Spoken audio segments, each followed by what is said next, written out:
All right. Hey, good morning, everyone. How are we today? Good morning, sir. Good morning. How are you? I'm not too bad. How are you? I'm okay. Awesome. One question about the lecture video on chapter 35, the first one. Yes. It talks about a lot of it's like Sir Isaac Newton and all this historic people and their relations to the mathematics of it. And I was wondering, do we need to know all of that? No. That's just giving context to the rest of the chapters. Oh, okay. Thank you. Yeah. So What's yeah, we're gonna get a little historical from now on because we're gonna be talking about light, and it's a fairly the understanding of light is fairly recent in quotation marks. Like it wasn't until the 1900s that, thanks to developments in quantum mechanics and relativity, that people were actually figuring out what light was about. So there's a lot of discussion in the textbook about the history of it to sort of understand how we got to where we got now with what we teach about light. Um, Fun fact is, the more you actually learn about light, the more you realize how sort of contradictory what you learn early on is with what you learn eventually. So, we told you that light is massless, blah, blah, blah, it just does its own thing. But then you go to upper year physics, you take general relativity, and it turns out all along that light does interact with gravity, since it can like bend and deflect if it's moving through some really heavy objects. Anyways, point being is light is funny, so there's a lot to learn about it, which is why we'll spend basically the rest of the course talking about the electromagnetic waves in some form or the other. Anyways, so today I do want to do, there's only really time for one tutorial of chapter 35. And to be fair, it doesn't really need too much than that. The biggest takeaways, exercise-wise, for this chapter is just understanding reflection, refraction, and just kind of knowing conceptually stuff like dispersion and something like, total internal reflection, what that is. But really, you're just setting up for future chapters where you kind of take the basics of what light waves do and look up more interesting effects such as diffraction patterns and polarization. But for this chapter, it's fairly straightforward stuff. Um, what was I gonna say? Yeah, so next this Friday, the lecture, we'll do a good review of the first 4 chapters of the textbook. And tonight I'm gonna record some problem solving, and basically you'll be able to look at problems, pause the video, try them out yourself, and you can look at my recording where I'll talk about how to solve some problems, and also I'll talk about sort of like the strategy as a student approaching the problem for the first time, what to kind of look for in getting to the solution. Um, Sure. yes. Um, I don't know if anybody mentioned it, but the last lecture video didn't have any sound There's no sound, eh? That's okay. on Thanks the for letting me for know. chapter 35 on lecture 3. I don't know if it was for anybody else too, but for me there was no sound. Yeah, I was gonna say something. I had the same problem. No sound. Yeah, okay. Well, let me. So that's the stuff about reflection, right? Yes.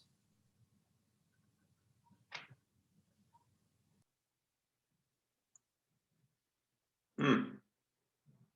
Yeah, you're right. There's no sound. Well, thanks for letting me know. I'll do a new version. Okay.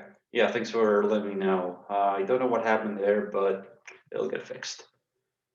Okay. So, what else I want to say? Yeah. So, worth I think you also the assignment, but I managed to get the invigilators to invigilate for an extra half hour. So the midterm's assigned to be done in 2 hours, but I figure that it's been so long since we've been in a classroom that to expect, everyone to come back to the classroom for the first time in a while and like do a midterm, it's fair to get more time to do that. So even though it's still meant to be something done comfortably in 2 hours, I think that even more comfortably getting 2 hours and a half to do it will, be more stress relieving that way.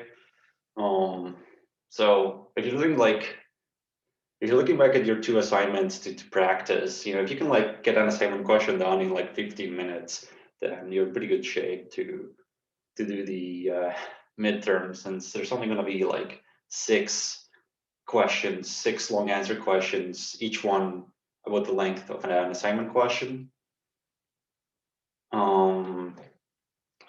And by the way, good job on assignment number 1. Grades were pretty good across the board. The first question actually is some cool ways of solving it, because there's a few ways to do it, and I think I saw all possible ways shown by different students, so it's always pretty cool to see. Question number 2 was probably the one that got most people confused across the board. It's just that you got the pendulum, and you're asking about when pendulum reaches max speed, and since you're starting from max amplitude, there were a lot of people who said that it takes a period of time to get max speed, but when a period passes, you complete the cycle, so you're back to your starting position. When you think about it over the course of the cycle, depending on where you start, at different points along your period, you're going to be at different places. If your oscillation starts from equilibrium, then over the course of a period, you're going to swing one way, then back through the other way, and then at the end of the period, you go back to equilibrium, and then the cycle repeats. In that case, you start off at maximum speed, a quarter of the period will take you to max amplitude, half the period takes you back to equilibrium, 3/4 takes you to another side of max amplitude, and the full period gets you back to equilibrium. In the question 2, though, you had a starting position on max displacement at your max amplitude. So at a quarter of the period, you pass equilibrium, that's where your speed's the most. At half the period, you reach the other side. 3/4 of the period, you pass equilibrium again, and you complete the period by coming back to your max amplitude position.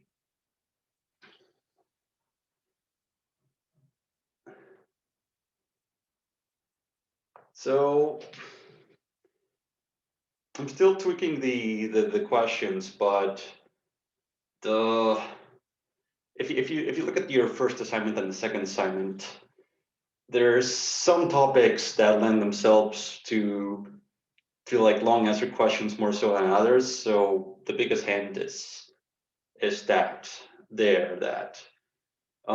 something like reflection and transmission of waves, that's a fairly yes/no kind of question. You won't get a long answer question over that. But something like, say, the Doppler effect, right? That's definitely enough material on the Doppler effect to do a long answer question on that, right? So that's kind of the general idea of what gets to be a long answer question and what gets to be in the short answer section. Can I ask a question? Yeah, so having said all that, I do want to do this little tutorial in chapter 35, just to have some material for it. So I'm going to jump on that.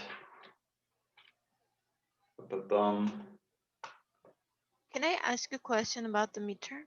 Okay, but after this will be the last midterm question for today. Okay, thank you. About the phase shift, do we have to for sure shift the graph like forward or backward? Like, because I wrote like 2 different angles, but apparently it was wrong. Well, the question you're asking about, I believe, is question 5, I guess. 4, 5, number 3. 4. Okay, so yeah, in that question, here's the thing. So there's 2, mathematically speaking, the phase factor will give you two solutions. Anytime you use arcsine or arccos, you actually get two solutions. There's two possible angles that satisfy the arcsine formula. And the reason why there's two angles is because sine is an odd function. So every angle has a twin for the sine function on the other side of the y-axis. Now, the difference though is that if you pick an angle or you pick its twin, that's going to have an effect on the cosine function because the sine will flip for the cosine function using the twin angle. And thus, you have to go with the angle that makes the cosine function positive because the cosine function in this question represents speed, and you're told that speed is positive. So if you go with one angle, if you go with the first angle you get from the arcsine, cos will be negative, which is not true to the initial condition. So you have to go with a twin, which gives you a negative cos function, which overall makes the speed formula positive. Okay, I got that. I'll just write it out. But basically, so here's the deal. Whiteboard. Okay, so you have the unit circle, and I believe that if you solve for the phase factor, you get like arcsine of, I think it's -3/5 in this question. Your calculator is probably going to spit out something like -35 degrees. Now, that's just an angle measured clockwise. If you want to write it in positive, you measure it counterclockwise, so you measure it from here. And then the same thing, -35 degrees measured counterclockwise is just this, which would be 325 degrees, which is equal to -35 degrees. Again, measured clockwise or counterclockwise. But this angle, there's two solutions actually, because sine is a node function. The angle measured here on the other side of the y-axis will get you the same solution. And this angle is actually just 180 degrees plus 35 degrees. So your twin is just 180 plus 35, which is equal to 215. And these are twins because whichever one you plug in as an angle in the sine function, whether it's sine of 325 or sine of 215, you'll get -3/5. The difference though is that if you go with the first one, your cos function will be positive. And if you go with the second one, your cos function will be negative. And in this case, your velocity is proportional to negative cos phi. So you want to go with the angle of 215 because that way this will be negative, and then with the negative sign in front of the formula, the speed will be positive, and that goes with the initial condition that you're told you're moving to the right.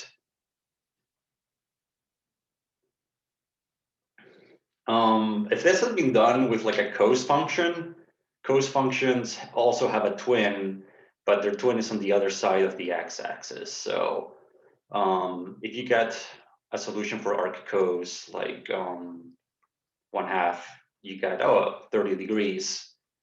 So that means that this is your angle is 30 degrees. There's another angle that satisfies cos 1/2, which is the twin, which if for the case of cos, it's actually on the other side of the x-axis. So it would be this angle here, which would be 330 degrees. So both cos of 30 and cos of 330 give you 1/2. But if you try that with sine though, with sine you actually, sorry, you don't get 1/2, you actually get, cos 1/2 will actually be 60 degrees. So it should be cos of 60 and cos of 270. No, sorry, cos of 300. That's the twin will be 300 in this case.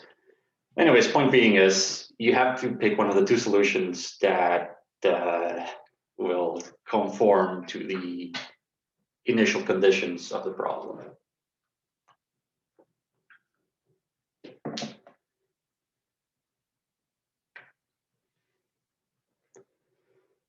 Okay, so let me find the share button. Focus in the same place, and yet I always miss it. Okay, so not much to say about light in this chapter so far, besides the fact that you got light coming into a surface, it'll bounce off, and if the surface is nice and smooth, then it's easy to find out where it's going to reflect to. That's how mirrors work. That's why you can see a reflection of just staring at it. But if your surface is kind of messy, you get a bunch of distorted light coming off it. So you can think of that as when like the rain covers the streets, there's all this glare off the street because water is making light from the street lamps kind of reflect off any direction. For this chapter and the rest of it, we're just going to work with what's called specular reflection. So we're going to work with like smooth surfaces where you can actually predict where the light will reflect to. And it turns out that if you measure the angle of incidence of any light ray, the reflected angle is the same, just on the other side of a normal line. So it's very easy to find out where whole light's going to reflect if you know the incident angle. There's another thing that light does though when it reaches a boundary, which is it refracts. So it's kind of like what we saw with linear waves, where if a wave goes past from like a thick rope to a thin rope, some of it transmits through and some of it gets reflected back. So it's the same thing. The light beams, the light waves, some of it will pass into the glass here and some of it will get reflected. The interesting thing is that when light transmits to a new medium, its angle changes with respect to the normal. That's called refraction. If light moves to a denser medium where it travels slowly, then the angle is going to be smaller. But if you move from a thicker medium to a lighter one, such as glass to air, then the light beam will actually bend away from the normal. So you ever try to like sticking a straw in water, you kind of see that the straw seems to be closer to the glass than it is in air. Or I don't know if I can show this here, but I got like a glass of water here. Yeah, it's hard to see, but like you can do this also with just any glass of water. You can kind of like have your finger on one side of the glass and you kind of see how your finger looks like shifted between the air and the water. And well, reflection is fairly easy to figure out the angle of reflection. To find the angle of refraction, which is, again, the angle between light in the new medium and the normal, you can figure out the angle if you know the index of refraction. And that's just a quick way of comparing how light moves in different media. So because light moves fastest in a vacuum, the index of refraction is just defined as the speed of light in a vacuum over the speed of light in a medium. Because c is faster than any v, the index of refraction is always bigger than 1. And the closer the index, the smaller the index of refraction, then the faster light moves in that medium. That's why for air and carbon dioxide, the index of refraction is really small. But for something more dense like a diamond or even ice and glass, the index of refraction is bigger. Light is slower in those mediums. Now, you might be wondering, wait a minute, how can light slow down? Doesn't relativity say the speed of light is constant? Yes. If you measure the instantaneous speed of light moving through glass or carbon or whatever, yes, it's c. But the overall speed of light through the medium is slower than in air or than in a vacuum because of light's particle properties, it interacts with the particles of the medium and kind of bounces around. So the overall trajectory of light is a slower one than in air or vacuum, where it doesn't have to bounce off so many particles or interact with them. Now, if you then know your index of refraction, then it's easy to determine what angle light will refract to as it enters a new medium. So the rule of thumb is that the ratio of the sine functions of the angles at which light is incident on one side and gets refracted on the other is equal to the ratio of their index of refraction. So what this means is, if you sort of rearrange the formula a little bit so that you have things from one medium on the same side, basically you have n1 sine theta 1 is equal to n2 sine theta 2. So the rule of thumb here is that if you're moving to a place where the index of refraction is bigger than your first medium, then it'll mean that your refracted angle will be smaller. And that makes sense if you look at the formula, right? Because you're saying that this number here is small, well, this number is big. And that means then that if n1 is big, then the sine function here, which is proportional to theta, will have to be small. But if this number here, if n2 is big, sorry, I said it the other way around. So if you know that the index of refraction in one medium is small, you know that the incident angle theta 1 is going to be bigger compared to theta 2, because on the right side, you have a big index of refraction, which means that your sine theta is going to be smaller, and that means a smaller angle. And that's what happens when light goes from air to glass, right? You have a big angle of incidence, and then it bends towards the normal. You have a smaller angle of refraction. And also, yeah, this is showing you the full picture, how some light transmits through and some light reflects. And just one more thing is that if you're shooting light from a heavy medium to a lighter one, it's going to bend away from the normal. But as you can see on the graph here on the right, though, if you keep increasing your angle of incidence, light is going to bend farther and farther away from the normal. Eventually, light's going to make a 90-degree angle, and any incidence past that will not refract light. If you're shooting light at an incident angle higher than some critical angle, then the light will not refract onto the new medium. It will just reflect entirely, creating total internal reflection. And this only happens, again, when light bends away from the normal. So this can only happen if you're moving from a medium with a higher index of refraction to one of a lower index of refraction, such as moving from glass to air, glass to water, something that's denser to something that's less dense, basically. So there's a critical angle at which light refracts at a 90-degree angle. So any incidence that's bigger than this critical angle will not refract at all.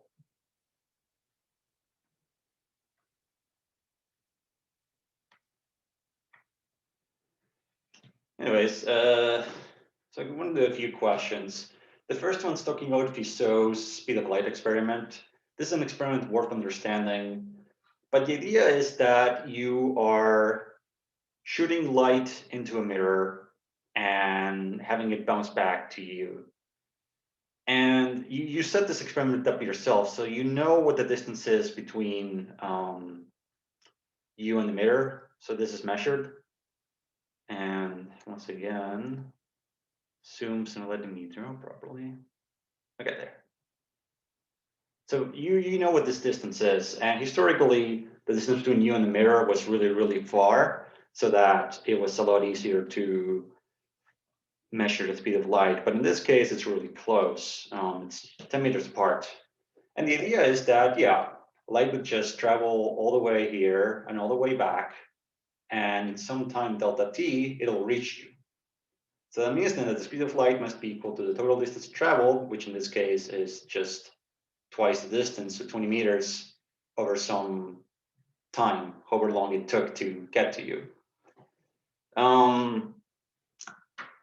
The way that the experiment works is that you have a gear here, and the gear, if it's not moving, it's just set so that one of the gaps in the gear will just let light through.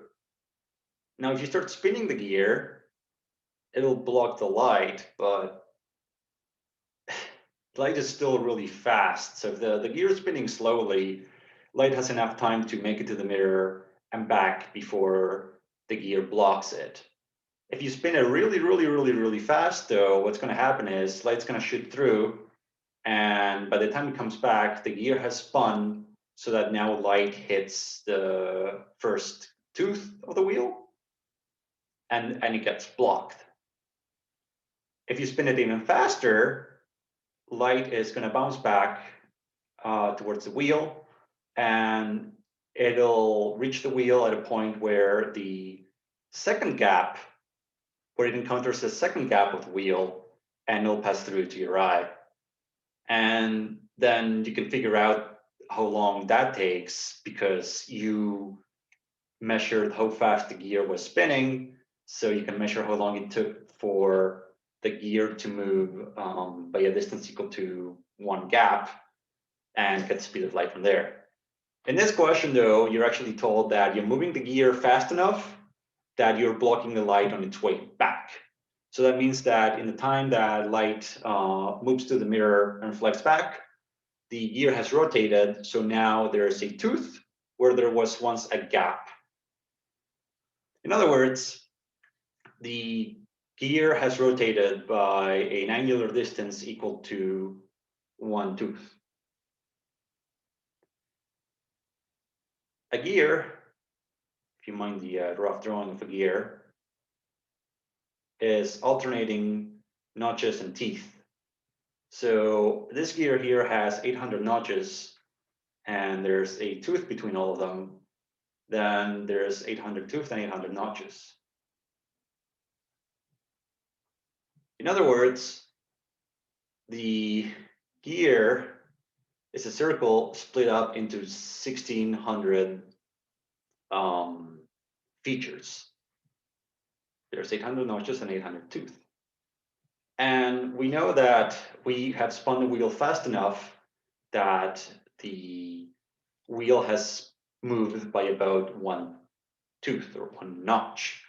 And that means then that the total displacement, the total angular displacement is equal to one notch. Everything has moved over by the span of a notch. And because the whole wheel is a circle made up of 1600 features, then one notch is just 1 in 600 of a revolution.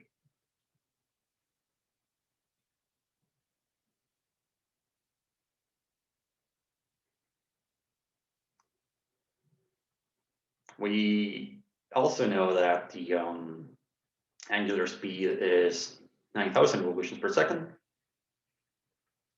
Sure. Yes. Like wouldn't like one notch moving to one notch be like one delta angle of one, but like wouldn't like a notch moving to a tooth be half? So yes, but it's not quite an angle because the gear is split into 1600 things. Half of them are notches, half of them are teeth. So it's moved from a it's moved from a notch to a tooth. So that's just one, right? That's just one movement it'll do out of 1600 movements to do a full cycle. Does that make sense? Then how but then for like the other example, like you did in the video, you like you did like 1/3000 or something, because like there's 3000 teeth on, no, there's 300 teeth, and then you just did 1/360 or 300. Well, in the other video, so in the other video, in this case, in the other video, the setup is such that the setup is such that you move through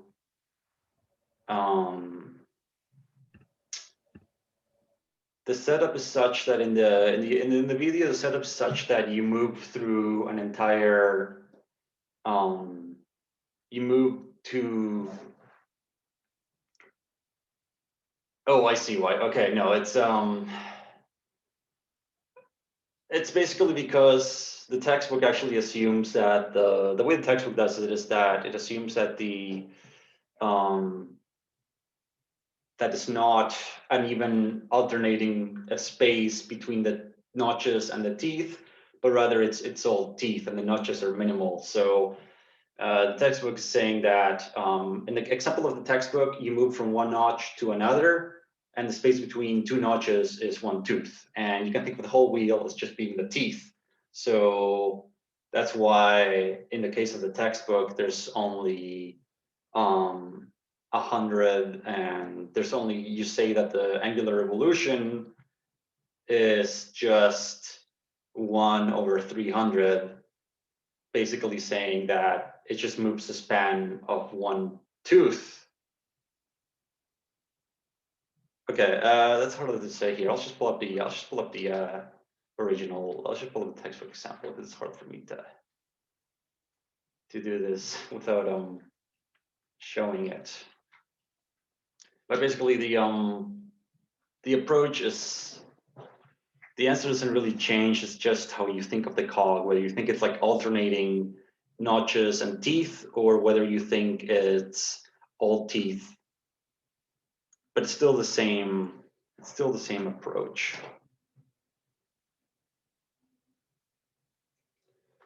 Right. So how do I do this?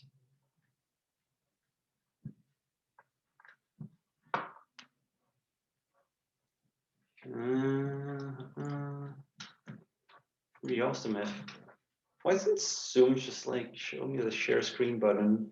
Like the Zoom interface sometimes pops up at the worst moment, and then when you need it to pop up, it doesn't. There we go. Okay. There we go. So this is the original situation where enough time passes that the gear actually rotates, so that the gear rotates, so now a new notch is in place of the old one.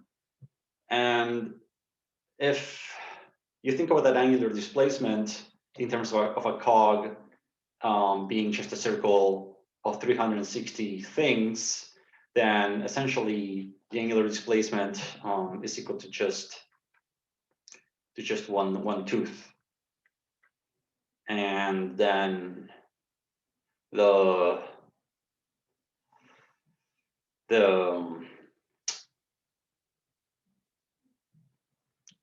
amount that is if it's all teeth, then that's just equal to 1/360 revolutions, since if the gear is just 360 teeth, then one tooth, moving one tooth, we should be 1/that.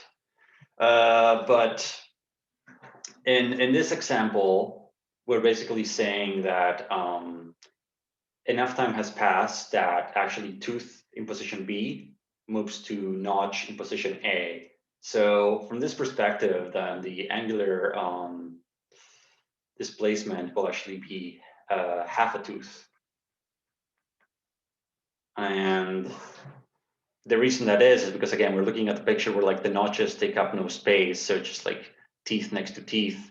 So if you're a notch A, here's notch B, and the middle of a tooth is point B, then things have shifted. So now B is where the gap labeled A was. And that's a movement then of half a tooth, which would be, in the case of like 800 teeth, then it will be, the movement of one tooth would be 1/800th of a revolution, but it's half of that, so it becomes 1/1600th of a revolution. If you were doing this in this problem, if you said that, oh, B is now in place of A, then you'd have 1/720th of a revolution. Does that make more sense? Yeah, it does. Okay. Thank you. It's a it's a bit of a tricky experiment. I remember like my high school metals teacher explaining it to me, and it went over my head back in the day. It's really just something experiment. It's pretty darn clever, if you ask me. Anyways, where was my other talk? Oh wait, I think I can actually just keep screen sharing and go to the other presentation.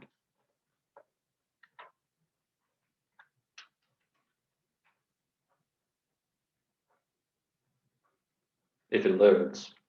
There we go. Okay, one sec.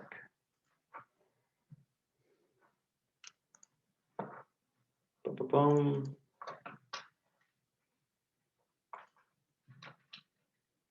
Okay, so in this case, yeah, it moves about by a distance equal to 1/1600th of a revolution.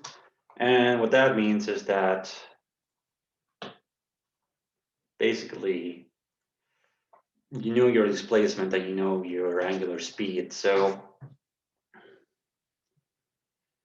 given that we know how fast you're rotating and you know how fast you displace, you can figure out how much time passed to get the gear into that position. In other words, you're able to calculate the time it took to block the light.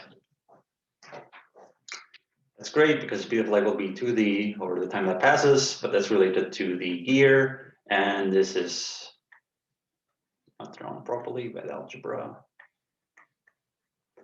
And yeah, so this would be 2d omega over phi or theta, so that's 20 meters times 9,000 revolutions per second divided by 1/1600.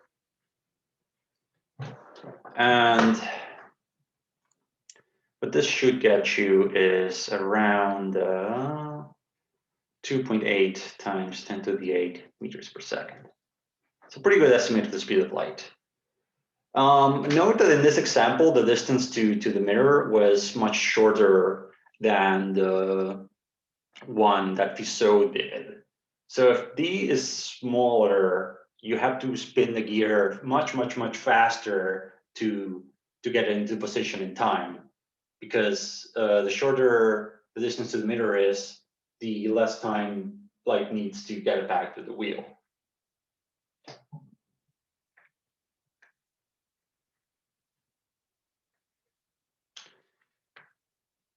Notice. So reflection question here, you're told that a light makes a 30-degree angle to the surface. And what the angle of the reflected ray is.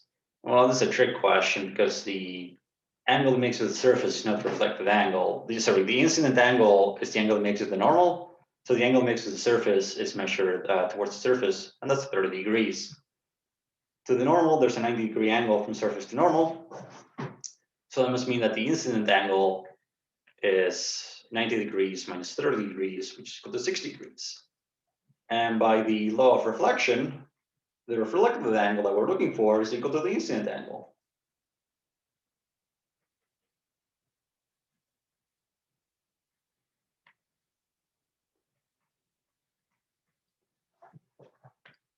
So that will be all. All right. You're told that a light of a certain frequency enters water. The wavelength of the light after it enters the water is what? Okay, so first off, does light speed up or slow down when it enters water? Slow down. Yeah, exactly. And we are told the index of refraction being 1.33, right? which is the ratio of speed of light to speed of light in water. So that means then that speed of light in water is equal to the speed of light divided by 1.33. So it's much smaller than 3 times 10 to the 8. Well, in that case, we know that it's going to slow down. However, the frequency of light doesn't change when transferring mediums. So if the speed of light is decreasing, but the frequency staying the same, what can we say about the wavelength of light?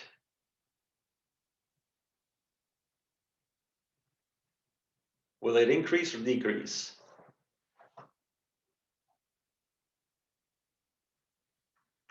Light obeys the wave equation.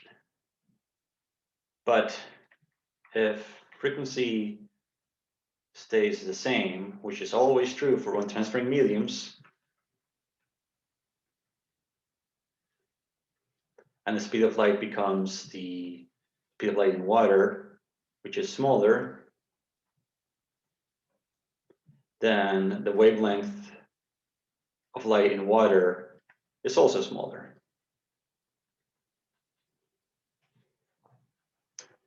If you're wondering why frequency is constant when transferring to a new medium, think about the fact that frequency determines the rate at which wavefronts enter the interface here and the rate at which they leave.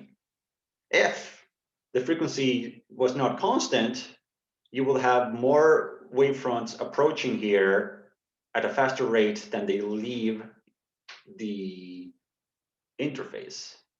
So you will have a faster rate of rays coming in than you have rays coming out. In other words, you'd have a surplus of rays coming in at the interface and a deficit of rays leaving into the water. That makes no sense. There should be, right, there's a constant rate of waves entering and leaving. So the frequency is the same across both mediums. But because light, due to its wave nature, obeys the wave speed formula, normally seen as the velocity of a wave is equal to the frequency times the wavelength, but frequency is constant across all mediums, then it must mean that the wavelength changes as the speed of the wave changes. And because the speed of the wave changes in water, the wavelength of water changes as well. Anyways, so we can use this formula to figure out what the wavelength should be. And what that is just, you know the speed of light in water, but you know its index of refraction, so you can just use that instead. You can just use C over N is equal to F lambda. And so lambda would be equal to Cn over F. And then you plug it in, 3 times 10 to the 8 meters per second divided by 1.33 times the frequency of light, 6 times 10 to the 14. And plug it into a calculator, and I think that gets you is, damn, you should get about 376 nanometers.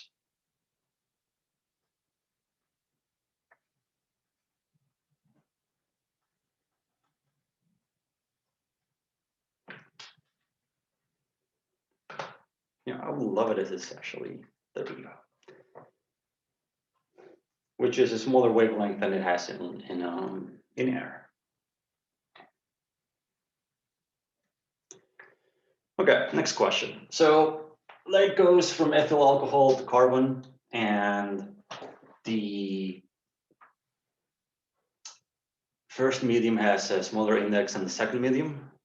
So N1 for the alcohol is 1.36, N2 is 1.46.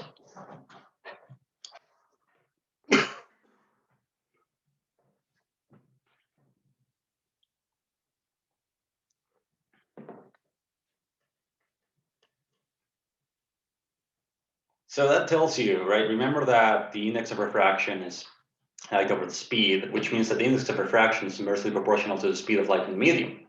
In other words, the fact that alcohol has a smaller index than the carbon means that the speed of light in the alcohol is actually faster than the speed of light in the carbon.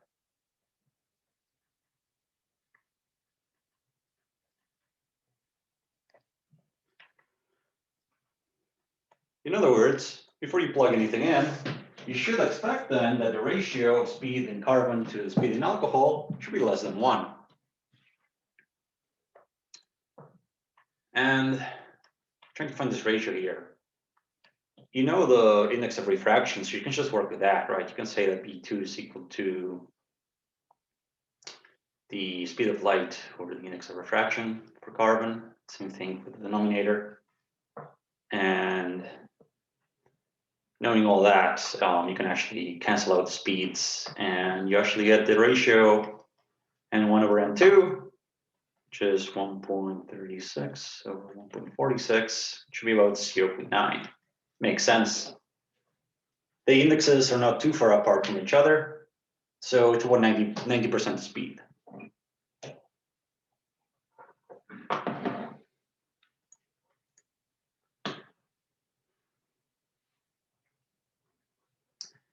Okay, diamonds are cool because if they're cut properly, they're really shiny because the light kind of reflects back at you.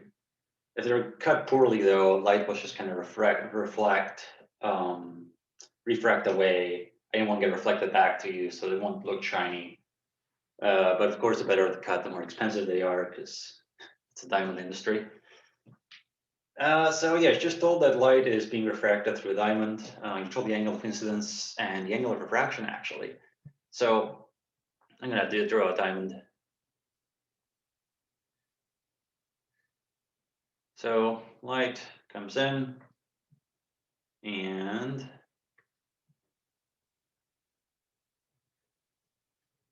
because the diamond is more dense, we know that it bends towards a normal. And you're told that the angle of incidence is 30 degrees. The refracted angle is 12 degrees. What's the index of refraction? Well, we have to think about the relationship between angles and the index of refraction, which is Snell's law, right? So the index of refraction in air times the incident angle is equal to the index in diamonds times the refractive angle. Which, by the way, Snell's law doesn't care which one is incident, which one is refractive. Like, that means that if you send if the light is coming from the diamond at an angle of 12 degrees with the normal, it's gonna enter the air and the refractive angle will be 30 degrees. So you can reverse the direction of the light beam. The angles will still be the same. Anyways, you're looking for the index of refraction, and for air, you can just approximately say it's 1, it's really close to the vacuum. So you're looking for the diamond one. And you know that obviously it's going to be bigger than 1. The index of refraction of diamond, then some quick algebra will take you to sine 30 over sine 12, which if you plug this into a calculator, you should get about I think 2.4. Sir? Yep. I'm like, where like does like the end of air go? Like the normal of air? Oh, so yeah, the end of air is, I think it's like 1.002. So Oh, for so all you intents and purposes, we can approximately say that it's 1. okay. Thank you. Yeah. So the same thing, we do the same thing in electricity and magnetism. When we learn about capacitors, we assume that without a dielectric, there's just air between the capacitor plates, but that's basically the same as just having vacuum between them.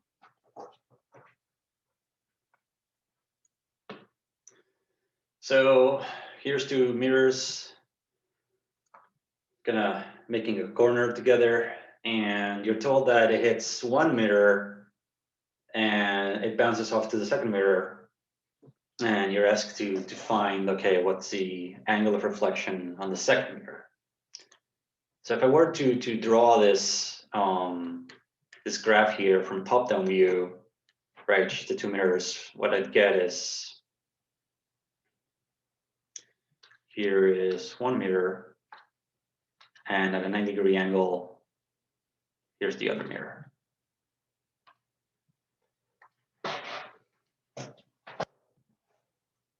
So they're in degrees with each other. And you're told that the light ray coming into the first mirror hits it at an incident angle of 30 degrees.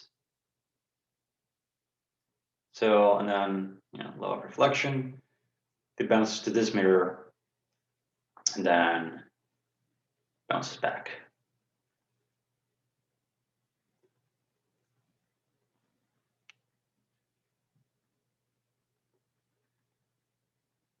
Always good to draw the normal here. And the normal again, the normal is just one surface at a time. Okay. And yeah, so some angle geometry to do here. You're told the incident angle here in the first mirror is 30 degrees. And that means that the reflected angle by law of reflection is also 30 degrees. This is where it gets kind of tricky there because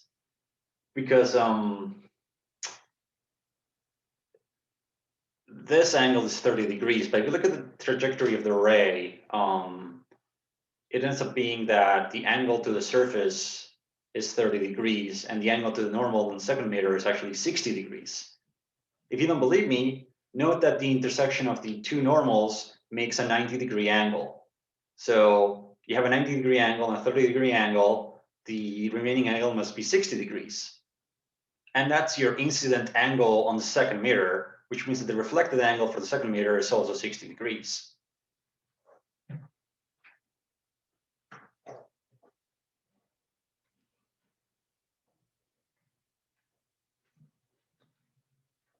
Anyways, okay.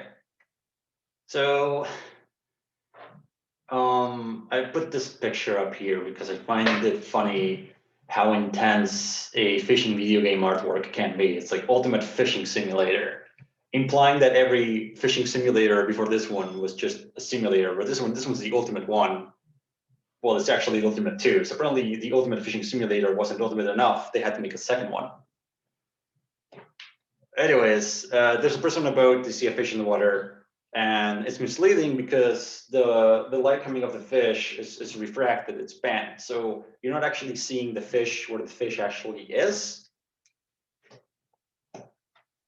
And if I had to kind of draw that, I'm gonna draw the surface first. So here's the water, and above it, of course, is the air. But there's a fish right here, and the fish. Well, there's light coming off the fish, but because it's light coming from water to air, faster medium, the light that actually comes is bent away from the normal. So this angle here of refraction is bigger than the incident angle for the fish, which means that if the light that comes out of the water appears to be farther behind the fish, so the person doesn't actually see the fish; they see an image of the fish, which is farther away than the fish actually is. So here's your, I guess I should draw the boat person. Here's your person on a boat, the fisher person. And take a little fishing rod here.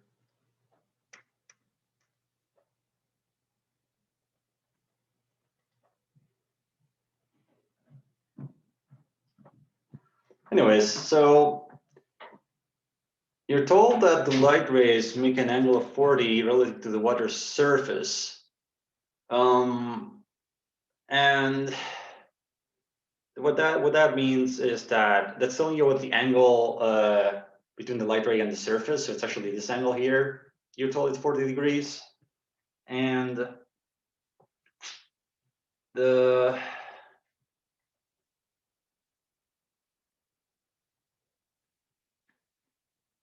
actually, oh no, this question is kind of worded confusingly. the person in the boat sees a fish in the water, the light ray is making an angle of 40. So it's talking about the light ray that the person sees. So it's talking about this light ray here. The angle from the surface is 40 degrees, which means that the angle from the normal is 50 degrees.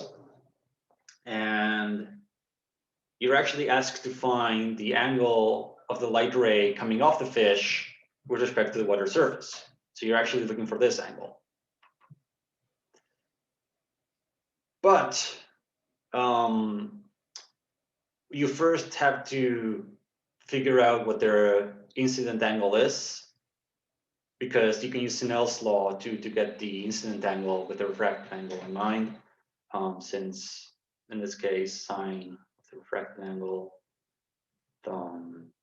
yes, here in air, when light gets refracted, is equal to the index in water to the sine of the incident angle. And we're looking for the incident angle. We know the refracted angle is 50. So the sine theta of the incident angle is equal to the ratio of the indices times sine of 50 degrees. And so you have sine of 50 divided by the index of water. Index there is basically 1. But we need to find the angle, so we actually need to take an inverse sine function here. So inverse sine 1.33 sine of 50. And what that gets you is a incident angle of about 35 degrees. And so you're told that this angle here, that the light from the fish makes with the normal, this angle here is 35 degrees. But you're actually looking for the angle that the fish makes with the surface of the water, this angle here. So this theta is equal to 90 degrees minus 35, giving you an angle of 55 degrees. Anyways, last question, we're done for the day. Excuse me. So there's a diver in the sea, and they shine their flashlight towards a glass, kind of like a glass bottom. Some boats have a floor with a glass panel so that tourists can see the fish underneath them. So there's a diver under the panel in the water, shining light through the glass in the boat. And you're told that the angle with the normal to the water of the light that goes into the glass is 30 degrees. So that's this angle right here. This is 30 degrees. And you're asked that what angle does the light leave the glass relative to the normal? So light passes from water to glass, so it bends towards the normal, and then it passes from glass to air, bending away from the normal. You're asking for this angle here. So first we need to find out by how much light refracts in glass, and then see how much it refracts from glass to air. That's not too hard to find out because you know Snell's law. So we have the light traveling from water to air, sorry, from water to glass. You know the incident angle is 30. So let's find the angle, the refracted angle for glass, which is n glass times sine theta in glass. And with some algebra, you get that the angle in glass is just going to be inverse sine function of n water times sine 30 divided by n glass. And if you plug everything in, you're told that the one for water is 1.3 and the index for glass is 1.5. Plugging this in would get you a smaller angle is what you expect since glass is denser. And the angle should be, according to my calculations, the angle is about 26 degrees. So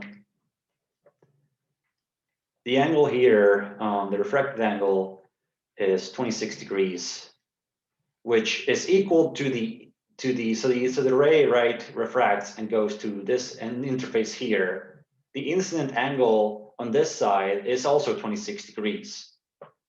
So that's the incident angle coming into the interface between glass and air. So to find the angle it makes with air, then we do the same formula, but now from glass to air. So n glass sine 26 degrees to water, to the air above it, which we're looking for the final angle. And then the angle is just going to be inverse sine of the index in glass times sine 26, so that's 1.5 sine 26 divided by the index in air, which is just 1, and your angle ends up being about 30, no, you should get sine 1.5, you should get 42 degrees.